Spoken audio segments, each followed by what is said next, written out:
უფალი ჩაიტანიას მოძღვრება, სპონტანური სასიყვარულო სამსახური. აშკარა გაუგებრობის გამო ზოგიერთი ტრანსცენდენტალისტი თვლის, რომ ერთგული სამსახურის საფეხურზე აღმართისთვის ცოდნა და განდეგილობა აუცილებლობას წარმოადგენს, მაგრამ ეს სწორი არ არის. ცოდნისა და კარმიული საქმიანობებისგან გადგომა შეიძლება სიცოცხლეზე მატერიალურ შეხედულებასთან დაპირისპირებით საკუთარი სულიერი ვინაობის გაგებისთვის იყოს საჭირო, მაგრამ ერთგული სამსახურის ნაწილებს არ წარმოადგენს. ცოდნასა და კარმიულ საქმიანობებს შესაბამისად განთავისუფლება და მატერიალურ გრძნობათა დაკმაყოფილება მოჰყვება. ამიტომაც ისინი ერთგული სამსახურის ნაწილები ვერ იქნება. პირიქით, ერთგული სამსახურის შესრულებაში მათ არავითარი ჭეშმარიტი ფასი არ აქვს. ცოდნისა და კარმიული საქმიანობების ტყვეობიდან განთავისუფლებული ადამიანი ერთგული სამსახურის დონეს აღწევს. ვინაიდან უფალი კრიშნას ერთგული ბუნებით უწყინარია და მისი ჭკუა და გრძნობები კონტროლის ქვეშ იმყოფება, ამიტომ მას არ სჭირდება განსაკუთრებული ძალისხმევა კარგი თვისებების შესაძენად, ცოდნის განვითარებასა და კარმიული საქმიანობების შესრულებას რომ მოჰყვება. როდესაც უთავა ვედებში მოცემული წესებისა და რეგულაციების შესახებ ეკითხებოდა კრიშნას, მან თქვა, მას რატომ უბიძგებს ვედური ჰიმნები ადამიანს მატერიალური განსხრომისკენ, თუკი ამავე დროს ვედური დარიგებები მას ყოველგვარი ილუზიისგან იხსნის და განთავისუფლების მიღწევისკენ მოუწოდებს? აღიარებულია, რომ ვედური წესები ღმრთების უზენაესი პიროვნების მიერ არის მოცემული, მაგრამ მათში აშკარად არსებობს წინააღმდეგობები. ამიტომ უთავას აინტერესებდა, როგორ შეუძლია ადამიანს ასეთი წინააღმდეგობების გადაჭრა. პასუხად უფალმა მოუთხრო იმის შესახებ, რომ ერთგული სამსახური ყოველ საქმიანობაზე მაღლა დგას. მისთვის, ვინც უკვე დაკავებულია ჩემი ერთგული სამსახურით და ვისი ჭკუაც ჩემზეა მოპყრობილი, ცოდნისა და განდეგილობის განვითარების მცდელობა არც პრაქტიკულია და არც აუცილებელი. ამრიგად, უფლის დასკვნა ის გახლავთ, რომ ერთგული სამსახური არც ერთ სხვა პროცესზე არ არის დამოკიდებული. ცოდნის განვითარება, განდეგილობა ან მედიტაცია დასაწყისში შეიძლება ოდნავ სასარგებლო იყოს, მაგრამ არ უნდა ჩაითვალოს, რომ ერთგული სამსახურისთვის აუცილებლობას წარმოადგენს. სხვა სიტყვებით რომ ვთქვათ, ერთგული სამსახურის შესრულება ცოდნისა და განდეგილობის განვითარების გარეშეც შეიძლება. ამასთან დაკავშირებით სკანდა პურანაშიც არის ლექსი, სადაც პარბატა მუნი მონადირეთა ტომის წევრს ეუბნება: ო მონადირევ, თვისებები, რომლებიც ახლახან შეიძინე, როგორიც არის არაძალმომრეობა და სხვა, სრულიად არ არის გასაკვირი, რადგან უზენაესი უფლის ერთგული სამსახურით დაკავებულ პიროვნებას არავითარ პირობებში არავისთვის მოაქვს უსიამოვნება. ამ საკითხების განხილვის შემდეგ უფალმა ჩაიტანიამ სანატანა გოსვამის უთხრა: აქამდე მარეგულირებელი პრინციპებით შესრულებულ ერთგულ სამსახურს გიხსნიდი, ახლა ტრანსცენდენტული სასიყვარულო მიჯაჭვულობის ცნებებით დაგიხასიათებ ერთგულ სამსახურს. ვრინდავანის მობინადრენი, ვრაჯავასები ერთგული სამსახურის ცოცხალ მაგალითს წარმოადგენენ. ისინი სასიყვარულო მიჯაჭვულობის მდგომარეობაში იდეალურ ერთგულ სამსახურს ეწევიან და ასეთი ერთგულება მხოლოდ ვრაჯაფუმიში, ვრინდავანში გვხვდება. ვრაჯავასების ნაკვალევზე ერთგული სამსახურისა და მიჯაჭვულობის განვითარებით ადამიანი რაგა მარგა ბაქტის, ანუ უფლისადმი სასიყვარულო მიჯაჭვულობის მდგომარეობაში ერთგულ სამსახურს მიაღწევს. ბაქტი რასამრიტა სინთუს თანახმად ერთგულ სამსახურს, რომელიც ამ სამსახურისადმი ექსტაზური მიჯაჭვულობით ხასიათდება და რომელიც ბუნებრივი ხდება ერთგულებისთვის, ეწოდება რაგა, ანუ ტრანსცენდენტული მიჯაჭვულობა. ღრმა მიჯაჭვულობით შესრულებულ ერთგულ სამსახურს ეწოდება რაგატმიკა. რაგატმიკას ერთ-ერთ დამახასიათებელ ნიშანს კი სიყვარულის ობიექტში დანთქმა წარმოადგენს. ამის მაგალითებს ვრაჯაფუმის მცხოვრებლებში ვხვდებით. ის, ვისაც ასეთი მიჯაჭვულობის შესახებ მოსმენის შედეგად კრიშნა მიიზიდავს, უდავოდ მეტად იღბლიანია. როდესაც ადამიანს გულის სიღრმემდე ჩაცდება ვრაჯაფუმის მცხოვრებელთა ერთგულება და იგი მათი ნაკვალების გაყოლას ცდილობს, მას აღარ ადარდებს განდობილ წერილთა აკრძალვები ან რეგულაციები. ამით ხასიათდება რაგა ფაქტის შემსრულებელი. მიჯაჭვულობით შესრულებული ერთგულის სამსახური ბუნებრივად სრულდება და ასეთი პიროვნება არ ეკამათება საწინააღმდეგო შეხედულების მქონედ, მიუხედავად იმისა, რომ შეიძლება სხვებმა წმინდა წერილთა დანაწესების დამოწმებით იკამათონ კიდეც. ერთგულის სამსახურისადმი ბუნებრივი მიდრეკილებაც წმინდა წერილთა დანაწესებზეა დაფუძნებული და ასეთ ერთგულ სამსახურს მიჯაჭვული უბრალოდ წმინდა წერილთა საფუძველზე მოყვანილი არგუმენტების გამო არ ანებებს მას თავს.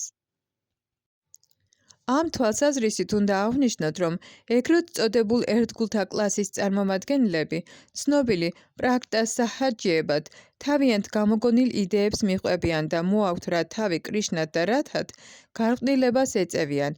ამგვარი ერთგულის სამსახური და მიჯაჭვულობა ყალბია და ასეთი საქმიანობით დაკავებულნი ჯოჯოხეთში ეშვებიან. ეს არ არის რაგატმიკას, ანუ ერთგულების დონე. პრაქტასაჰაჯიების ერთობის წევრები სინამდვილეში მოტყუებულნი და უაღრესად უიღბლონი არიან. სასიყვარულო მიჯაჭვულობით შესრულებული ერთგულის სამსახური შეიძლება ორი სახით განხორციელდეს: გარეგნულად და შინაგანად. გარეგნულად ერთგული მკაცრად იცავს მარეგულირებელ პრინციპებს, დაწყებული გალობითა და მოსმენით. შინაგანად კი ფიქრობს იმ სასიყვარულო მიჯაჭვულობაზე, რომელიც უზენაესი უფლის ერთგულის სამსახურისკენ იზიდავს. მართლაც იგი მუდამ თავის კონკრეტულ ერთგულ სამსახურსა და სასიყვარულო მიჯაჭვულობაზე ფიქრობს. ასეთი სასიყვარულო მიჯაჭვულობა არ გულისხმობს ერთგულის სამსახურის მარეგულირებელი პრინციპების დარღვევას. ჭეშმარიტი ერთგული მათ მკაცრად იცავს. მიუხედავად ამისა, იგი მუდამ თავის კონკრეტულ სასიყვარულო მიჯაჭვულობაზე ფიქრობს. რადგან ვრაჯაფუმის, ვრინდავანის ყოველი მაცხოვრებელი მეტად ძვირფასია კრიშნასთვის, ერთგული ერთ-ერთ მათგანს ირჩევს და ერთგულ სამსახურში წარმატების მისაღწევად მის ნაკვალებს მიჰყვება. უფალზე მიჯაჭვული წმინდა ერთგული მუდამ ვრაჯაფუმის რომელიმე მაცხოვრებლის ნაფეხურს მისდევს. ფაქტი რასამრიტა სინთუში ერთგულის სამსახურისადმი მიჯაჭვულ წმინდა ერთგულს რჩევა ეძლევა მუდამ ახსოვდეს ვრდაჯას რომელიმე მაცხოვრებლის საქმიანობები, თუნდაც თვითონ არ შეეძლოს ვრაჯაფუმიში ანუ ვრინდავანში ცხოვრება. ამგვარად იგი გამუდმებით ვრაჯაფუმსა და ვრინდავანზე ფიქრობს. უფლის სამსახურს მიჯაჭვული უახლოესი ერთგულები რამდენიმე კატეგორიად იყოფიან. ზოგი მსახურია, ზოგი მეგობარი, ზოგი მშობელი, ზოგი კი სატრფო. მიჯაჭვულობით შესრულებული ერთგულის სამსახურისას ვრაჯაფუმის გარკვეული კლასის ერთგულს უნდა გავყვეთ. შრიმად ბჰაგავატამში უფალი ამბობს. მათ პარა ეწოდებათ მხოლოდ მათ, ვინც კმაყოფილნი არიან იმის ფიქრითაც კი, რომ მხოლოდ ჩემი მიმდევრები გახდნენ. ისინი თვლიან, რომ მე მათი სული, მათი მეგობარი, მათი ვაჟიშვილი, მათი ბატონი, მათი კეთილისმსურველი, მათი ღმერთი და მათი უმაღლესი მიზანი ვარ. ჩემო ძვირფასო დედა, დრო ვერ ეხება ასეთ ერთგულებს. ფაქტი რასამრიტა სინთუში რუპა გოსვამი მოწიწებით უხრის ქეთს მათ, ვინც მუდამ ფიქრობენ კრიშნაზე, როგორც ასეთზე და მის ურთიერთობაზე, რომელშიც იგი შვილის, კეთილისმსურველის, ძმის, მამის, მეგობრისა და ასე შემდეგ სახით გვევლინება. ვინც მიჯაჭვულობით შესრულებული ერთგულის სამსახურის პრინციპებს იცავს და ვრაჯაფუმის გარკვეულ ერთგულს მიჰყვება, ამ სულით აუცილებლად აღწევს ღმრთეების სიყვარულის უმაღლეს სრულყოფილებას. არსებობს ორი დამახასიათებელი თვისება, რომელიც სწორედ ღმრთეების სიყვარულის თესლებს ზრდის. მათ ეწოდება რატი, ანუ მიჯაჭვულობა და ფავა, ღმრთეების სიყვარულის წინამდგომარეობა. სწორედ ასეთი მიჯაჭვულობით და ფავათი იპყრობენ უზენაეს უფალ შრი კრიშნას თავისი ერთგულები. ეს ორი დამახასიათებელი თვისება ღმრთეების სიყვარულის ნიშნების გამოვლინებამდე ჩნდება. უფალმა ჩაიტანიამ ყველაფერი ეს განუმარტა სანატანა გოსვამის. მან უთხრა, რომ რადგან მიჯაჭვულობით შესრულებული ერთგულის სამსახურის აღწერილობა უსასრულოა, იგი უბრალოდ მაგალითის მოყვანას ცდილობს. შემდეგ უფალმა ჩაიტანიამ განმარტა ერთგულის სამსახურის საბოლოო მიზანი, რომელიც სრულყოფილების მიღწევის მსურველებმა უნდა დაისახონ. როდესაც ადამიანის კრიშნასადმი მიჯაჭვულობა მეტად ღრმავდება, იგი აღწევს მდგომარეობას, რომელსაც ღმრთეების სიყვარული ეწოდება. ითვლება, რომ ერთგული მუდამ ამ დონეზეა. ამასთან დაკავშირებით კავირაჯა გოსვამი მოწიწებით უხრის ქედს უფალ ჩაიტანიას ღმრთეების სიყვარულის თავისი ამაღლებული მოძღვრების გამო. როგორც ჩაიტანია ჩარიტამრატაშია ნათქვამი, ო ღმრთეების უზენაესო პიროვნებავ, ვის მოუწია ოდესმე შენს გარდა ასეთი წმინდა ერთგულის სამსახური? ო ღმრთეების პიროვნების ყველაზე დიდსულოვანო ინკარნაციავ, ჩემი მხრიდან მე მოწიწებით ვუხრი ქედს ამ ინკარნაციას, რომელსაც გაურა კრიშნა ჰქვია. ბhakti rasamrita სინთუში ღმრთეების სიყვარულში ყოფნის მდგომარეობა მზისგან მომავალ მზის სხივებსაა შედარებული. ეს მზის შუქი ერთგულის გულს უფრო და უფრო ალამაზებს. ასეთი ერთგულის გული იმყოფება ტრანსცენდენტულ მდგომარეობაში, რომელიც თვით სათნოების მოდუსის მიღმაა. სიყვარულის მზის შუქით გულის კიდევ უფრო განწმენდას ფავა ეწოდება. ფავა რუპა გოსვამი აღწერა. ფავა ცოცხალი არსების მუდმივ დამახასიათებელ თვისებას ეწოდება და ფავას განვითარების კრიტიკულ წერტილს ღმრთეების სიყვარულის მოსაზღვრე მდგომარეობა ჰქვია.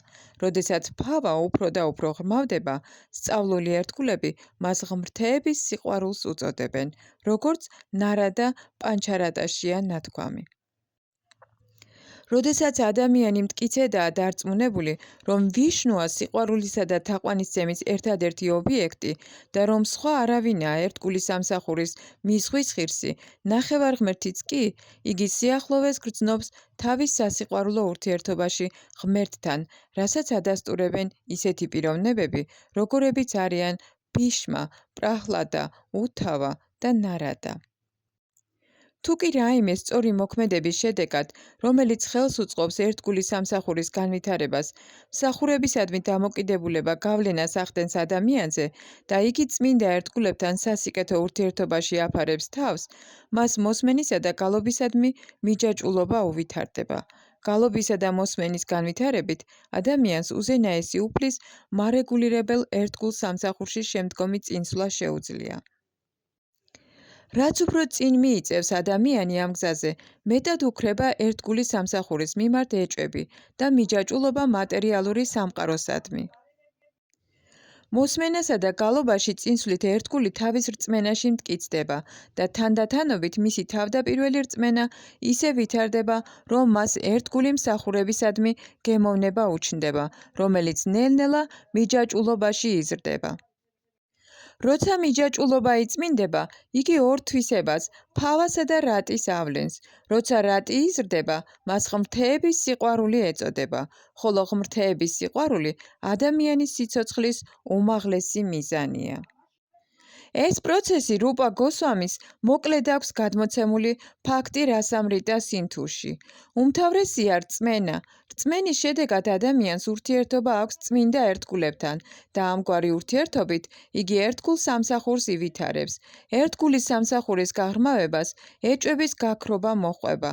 მაშინ ადამიანი მტკიცე რწმენას იძენს და ამ დარწმუნებულობიდან ერთგულის სამსახურისადმი გემო უვითარდება და მიჯაჭვულობის საფეხურს აღწევს, რაც მას საშუალებას აძლევს დაიცვას ერთგულის სამსახურის მარეგულირებელი პრინციპები. ამის შემდეგ, მომდევნო წინსვლისას ფავას მდგომარეობას აღწევს, რომელიც მარადიულია. როცა ღმერთისადმი ამგვარი სიყვარული იზრდება, იგი ღმრთეების სიყვარულის უმაღლეს საფეხურს აღწევს. სანსკრიტზე ამ უმაღლეს საფეხურს პრემა ეწოდება. პრემა შეიძლება განისაზღვროს, როგორც ღმრთეების უანგარო სიყვარული. სინამდვილეში, პრემა და სიყვარული სინონიმები არ არის, მაგრამ შეიძლება იმის თქმა, რომ პრემა სიყვარულის უმაღლესი საფეხურია. ვინც პრემას მიაღწია, ყველაზე სრულყოფილი ადამიანია. შრიმად ბჰაგავატამიც ამ ნათქვამს ადასტურებს. მხოლოდ წმინდა ერთგულებთან ურთიერთობით შეუძლია ადამიანს კრიშნას ცნობიერებისადმი გემოს განვითარება და როცა კრიშნას ცნობიერებას თავის სიცოცხლეში გამოყენებას ცდილობს, ფავას და პრემას საფეხურების ჩათვლით ყველაფრის მიღწევა შეუძლია. იმ პიროვნების ნიშნების და ხასიათებისას, რომელმაც რწმენიდან ფავას საფეხურს მიაღწია, უფალი ჩაიტანია აცხადებს, რომ ამგვარ პიროვნებას არაფერი აღაგზნებს, უამრავი მიზეზიც კი რომ ჰქონდეს ამისათვის. იგი ერთ წამსაც არ კარგავს ფუჭად, მუდამ მიისწრაფის რაიმე გააკეთოს კრიშნასთვის. არაფერი საქმეც რომ არ ჰქონდეს კრიშნას დასაკმაყოფილებლად, რაიმეს გამოძებნის გასაკეთებლად. ასეთ პიროვნებას არც არაფერი მოსწონს, რაც კრიშნასთან არ არის დაკავშირებული, თუმცა საუკეთესო მდგომარეობა უკავია პატივისა და დიდებისკენ არ მიისწრაფვის. მას სწამს თავისი საქმისა და არასოდეს ექცევა იმ შთაბეჭდილების ქვეშ, თითქოს არ მიიწევდეს წინ უმაღლესი მიზნისაკენ, ღმრთეებასთან დაბრუნებისკენ. რადგან ბოლომდე სწამს თავისი წინსვლისა, იგი მუდამ რწმენითაა აღსავსე, უმაღლესი მიზნის მისაღწევად ყოველნაირად დასაქმებულია. ძლიერ სწადია უფლის დაკმაყოფილება და უფლის შესახებ გალობა და მოსმენა. მუდამ უფლის ტრანსცენდენტული თვისებების აღწერა სურს. ამასთანავე ურჩევნია იცხოვროს ისეთ წმინდა ადგილებში, როგორიცაა მათურა, ბრინდავანი ან დვარაკა. ასეთი თვისებები ახასიათებს მას, ვინც ფავას საფეხურს მიაღწია. მეფე პარიქშიტი ფავას მშვენიერ მაგალითს წარმოადგენს. განგის ნაპირზე, სიკვდილის მოლოდინში მან თქვა: შეკრებილო ბრაჰმანებო და დედაო განგა, იცოდეთ, რომ მე კრიშნაზე ბოლომდე მინდობილი სული ვარ და ახლავე დამგესლოს ბრაჰმანის ვაჟის წყევლით გამოგზავნილმა ფრინავმა გველმა. დაე მომშხამოს, მე ბედნიერი ვიქნები, თუ კი თქვენ, აქ შეკრებილნი, კრიშნას შესახებ იგალობებთ. ასეთ ერთგულს მუდამ ეშინია, წამიც არ დაეკარგოს იმაში, რომ კრიშნასთან არ არის დაკავშირებული. ამიტომაც არ მოსწონს კარმიული საქმიანობებით, იოგური მედიტაციით ან ცოდნით განვითარებით მიღებული შედეგები. მას მოსწონს ის საუბრები, რომელიც სასიკეთოდ არის კრიშნასთან დაკავშირებული. უფლის ასეთი წმინდა ერთგულები მუდამ თვალცრემლიანი ლოცულობენ უზენაესი უფლისადმი. მათი ფიქრები მუდამ უფლის საქმიანობათა ხსენებაშია. მათი სხეულები კი ქედის მოხრითაა დაკავებული. ამგვარად ისინი კმაყოფილნი არიან. ნებისმიერი ერთგული, რომელიც ერთგულ სამსახურში მოქმედებს, უფლის საქმეს უძღვნის საკუთარ სიცოცხლესა და სხეულს. მეფე ფარატა, რომლის შემდეგაც ინდოეთს ფარატა ვარშა ეწოდება, აგრეთვე წმინდა ერთგული იყო და სიცოცხლის ადრეულ ხანაში ისე მიატოვა ოჯახი, მშვენიერი ერთგული ცოლი, ვაჟიშვილი, მეგობრები და სამეფო თითქოს და განავალი ყოფილიყო. ეს ბუნებრივია მისთვის, ვინც ერთგულ სამსახურში ფავას მიაღწია. ასეთი ადამიანი საკუთარ თავს ყველაზე საძაგელ პიროვნებად თვლის და სიამოვნებას მხოლოდ იმის ფიქრი ანიჭებს, რომ ოდესმე კრიშნა მოწყალე იქნება და ერთგულ სამსახურში დაასაქმებს. პადმა პურანაში წმინდა ერთგულების კიდევ ერთი მაგალითია მოყვანილი. იქ მოთხრობილია ერთი მეფის შესახებ, რომელსაც თუმცა ყველაზე ამაღლებული მდგომარეობა ეკავა, კარდაკარ მათხოვრობდა და ევედრებოდა ჩანდალებსაც კი, რომლებიც ადამიანთა საზოგადოების უმდაბლესი წევრები არიან. სწორედ სანატანა გოსვამიმ დაწერა მოგვიანებით ეს ლექსი. მე ღარიბი ვარ ღმრთების სიყვარულში და არაფრით დამიმსახურებია ერთგულის სამსახურის შესახებ ვისმინო. არც არაფერი გამეგება ერთგულის სამსახურის შესახებ, არც ცოდნა მაქვს, არც რაიმე ღვთისმოსავი საქმე მომეწერება. მაღალი დონის ოჯახშიც კი არა ვარ დაბადებული და მაინც, ო ვრაჯას ქალწულთა საყვარელო, იმედი მაქვს მოვაღწევ შენამდე და ეს იმედი მუდამ გონებას მირევს.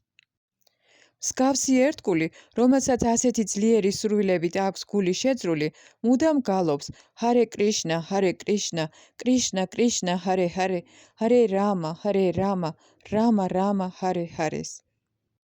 ამასთან დაკავშირებით, კრიშნა კარნამრატაში ბილვა მანგალას ასეთ ლექსს უხდებით.